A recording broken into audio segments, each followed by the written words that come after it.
Part 5. Champions for the People. Aristocracies had long ruled the Old World. In France, England, and Germany, men who had inherited their titles and their lands held power over the life of the whole nation. For centuries, government was by a privileged few looking after the silent many.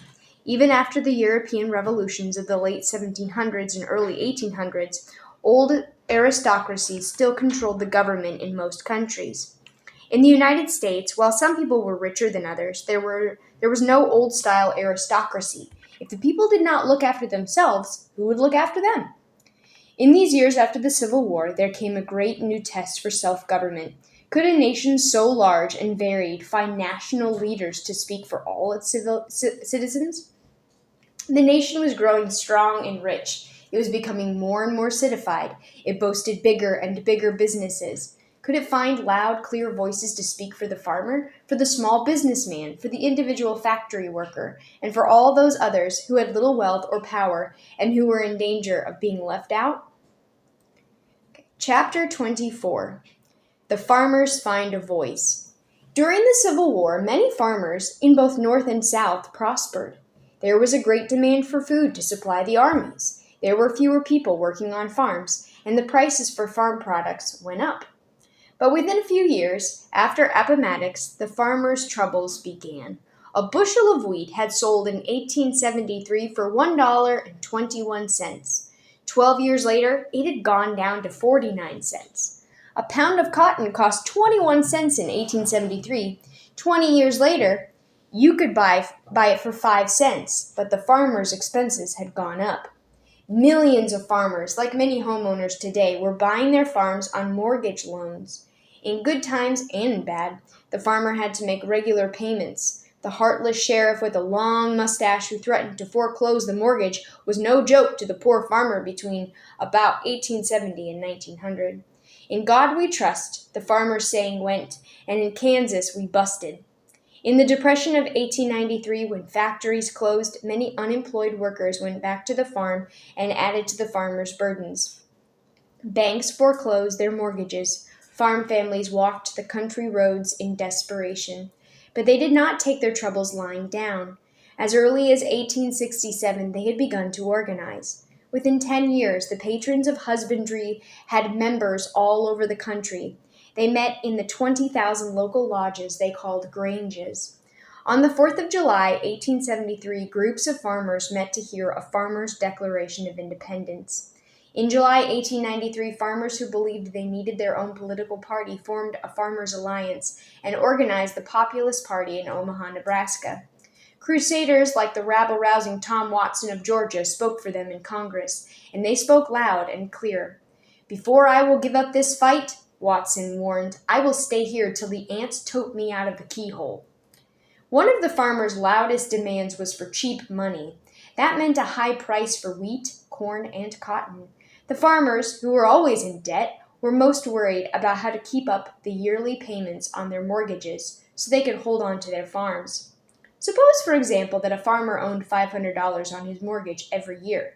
Then, if the price of wheat was $1 a bushel, he would have to raise 500 bushels of wheat to pay for the $500. But if there was cheap money, say if the price of wheat went up to $2 a bushel, then the farmer could pay off his yearly debt by selling only 250 bushels of wheat. Of course, the banker to whom the farmer owed the $500 each year would rather have seen all prices kept down, so the money he received would buy more things. Cheap money meant finding ways for the government to mint as much money as possible. The more money available, the more likely people would pay higher prices for farm produce. On the other hand, the bankers were against cheap money. They wanted hard money. They wanted the gold standard. This meant keeping gold as the only basis for money. Since the amount of gold was extremely limited and was not likely to increase much, the gold standard was one way of keeping prices down. In the 1860s, explorers found large new deposits of silver in Nevada, Colorado, and elsewhere in the West. The farmers realized that if the government was required to mint all the silver into money, then the quantity of money would increase greatly. The price of wheat, corn, and cotton would go up, and the farmers' problems might be solved. This program for minting silver was called free silver. By free, they meant unlimited coining of silver into dollars. Free silver then had a surefire appeal. It appealed to debt-burdened city laborers as well as debt-burdened farmers all over the country, and it appealed also to miners and prospectors in the western states who wanted a guaranteed market for their silver. When the farmers put together their Populist Party to run their own candidates in the presidential election of 1892, they demanded free silver. The farmers' colorful leaders were not afraid to shock the comfortable people. The handsome, unladylike Mary Elizabeth Lease of Kansas was the mother of four. "What you farmers need to do," she urged, "is to raise less corn and more hell." She also said, "Wall Street owns the country. It is no longer a government of the people, by the people, and for the people, but a government of Wall Street, by Wall Street, and for Wall Street. The great common people of this country are slaves, and monopoly is the master." Then also from Kansas there was sockless Jerry Simpson. Once, when he ran for Congress, he accused his well-dressed opponent of wearing silk stockings. A reporter then sneered that Simpson was so crude that he wore no socks at all. Simpson made this into a boast, always after he was known as Sockless Jerry. The famous farmer orator Ignatius Donnelly came to be known as the Sage of Ninninger after the town he had tried to build. Before the Civil War, he had bought some Minnesota land and hoped to get rich by making it into a boom town. When the town died, he plowed up what were supposed to be city lots and downtown streets, planted them with wheat, and became a farmer. Donnelly wrote many books, and he loved outlandish ideas. His great cryptogram in 1888 offered a secret code that he said proved Sir Francis Bacon had actually written the plays of Shakespeare. Donnelly could attract a crowd anywhere. Some people were afraid to go hear him because they feared he would make them believe things against their will. When the regular Democratic and Republican politicians saw the appeal of these farm crusaders, they naturally wanted to steal the populist thunder. The populist platform of 1832 demanded many different reforms, but what would appeal most to the farmers was one cure-all, a single reform that would solve all their problems at once. It was not hard to believe that the cure-all might be free silver. There was something magical and mysterious about money. The amounts of money somehow seemed to change the value of everything else. Money seemed a medicine for everybody's ills. Many Democrats and Republicans were especially afraid to see the country get into control of a third party. They called populists the lunatic fringe. Inside the regular parties, the most successful of the farm crusaders was William Jennings Bryan. Some called him the Great Commoner because he championed the common people. Others called him the Prairie Avenger or the Boy Orator of the Platte, after the Nebraska River near his home. Born in Salem, Illinois, he studied law in Chicago and then practiced law in small towns. He distrusted rich people and people of good family. Bryan had a holier-than-thou way of speaking. He liked to preach against sin. Proud that he did not drink, smoke, or gamble, he was always telling others how to behave. He also had a great appetite. One of his Sunday school classmates recalled that Bryan was too good a boy to help steal the watermelons, but he would enjoy eating them when the other boys had secured the booty. As a boy, he would carry around bread in his pockets for an emergency. His enormous appetite became famous. While campaigning, he often ate 6 full meals a day. A tall man of great energy, Bryan loved a political battle. He had a talent for making every issue seem very simple. After he had explained it, every political battle seemed to be between Bryan and God on one side, and his opponents and Satan on the other. His enemies said Bryan did not really understand how complicated the problems were. Even his friends had to admit that what made him famous was not a sharp mind, but his loud, musical voice. The silver-tongued William Jennings Bryan had decided that free silver would cure the ills of all humanity. When Bryan arrived at the Democratic Convention in Chicago on July 7, 1896, he was 36 years old, 1 year over the minimum age for a president.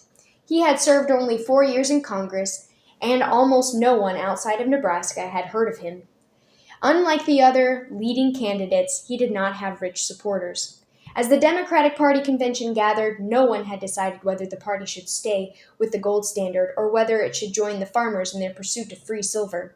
President Grover Cleveland, the Democrat in the White House, was strong for the gold standard, but he had lost the support of many laborers and farmers by using federal troops against the railroad workers in the big strike at Pullman.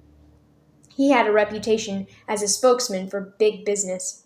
Until Bryan came to the platform, the speakers at the Chicago Convention had been dull and long-winded. Since there was no public address system, most of the speakers could hardly be heard. Bryan was the final speaker, and he spoke for free silver. This was his great chance. The first sound of his ringing voice awakened the perspiring audience. They responded to his words with laughter and applause, like a trained choir, as he said, down to the last syllable. He spoke without hesitating. After all, he had given substantially the same speech many times before to farm audiences all over Nebraska. "We will answer their demand for a gold standard," he ended, "by saying to them, 'You shall not press down upon the brow of labor this crown of thorns. You shall not crucify mankind upon a cross of gold.'" The crowd went wild. Their yelling and cheering lasted for an hour. The delegates from Alabama led a grand march of glory around the hall. Others reached for Bryan, proud even to touch his coat. They lifted him and marched him in triumph. After they put him back in his seat, admirers sat in his lap, hugged him until his collar wilted, shook his hand, shouted into his ears, danced all over his feet, and hemmed him in until he could scarcely get his breath. This one speech had transformed a Nebraska small-town lawyer into a front-runner for president. The next day, the Democratic Convention voted him to lead their ticket. Bryan was a rousing candidate. From millions of admirers, he received all kinds of gifts: ostrich eggs, a stuffed alligator, 4 live eagles, a cane supposed to have belonged to Andrew Jackson, and lots of rabbit's feet for good luck. "If all the people who have given me rabbit's feet in this campaign will vote for me," Bryan declared, "there is no possible doubt of my election." The campaign offered one of the most spectacular contrasts in American history. The boy orator of the Platte went careering about the country by train, making speeches far into the night at every little town, and often in between. On some days, he made 36 speeches. Meanwhile, his conservative Republican opponent, William B. McKinley, remained calmly seated on his front porch in Canton, Ohio. McKinley made almost no speeches. When he did, he was careful to say nothing in particular except that he was in favor of sound money, the gold standard, and restoring confidence. Mark Hanna was a clever businessman from Cleveland and a political boss. He was primarily responsible for acquiring the Republican nomination for McKinley, and he managed McKinley's campaign. Hanna counted on letting Bryan talk himself to defeat, and he used every trick to convince voters that Bryan was a dangerous radical. For example, he persuaded some factory owners as a stunt to pay their workers in Mexican dollars, worth only 50 United States cents. This was supposed to show how the workers what their wages would really be worth if Bryan won. Hanna's tactics succeeded. The election went to McKinley by a narrow margin, but Bryan had attracted so many votes that the Democratic leaders could not ignore him.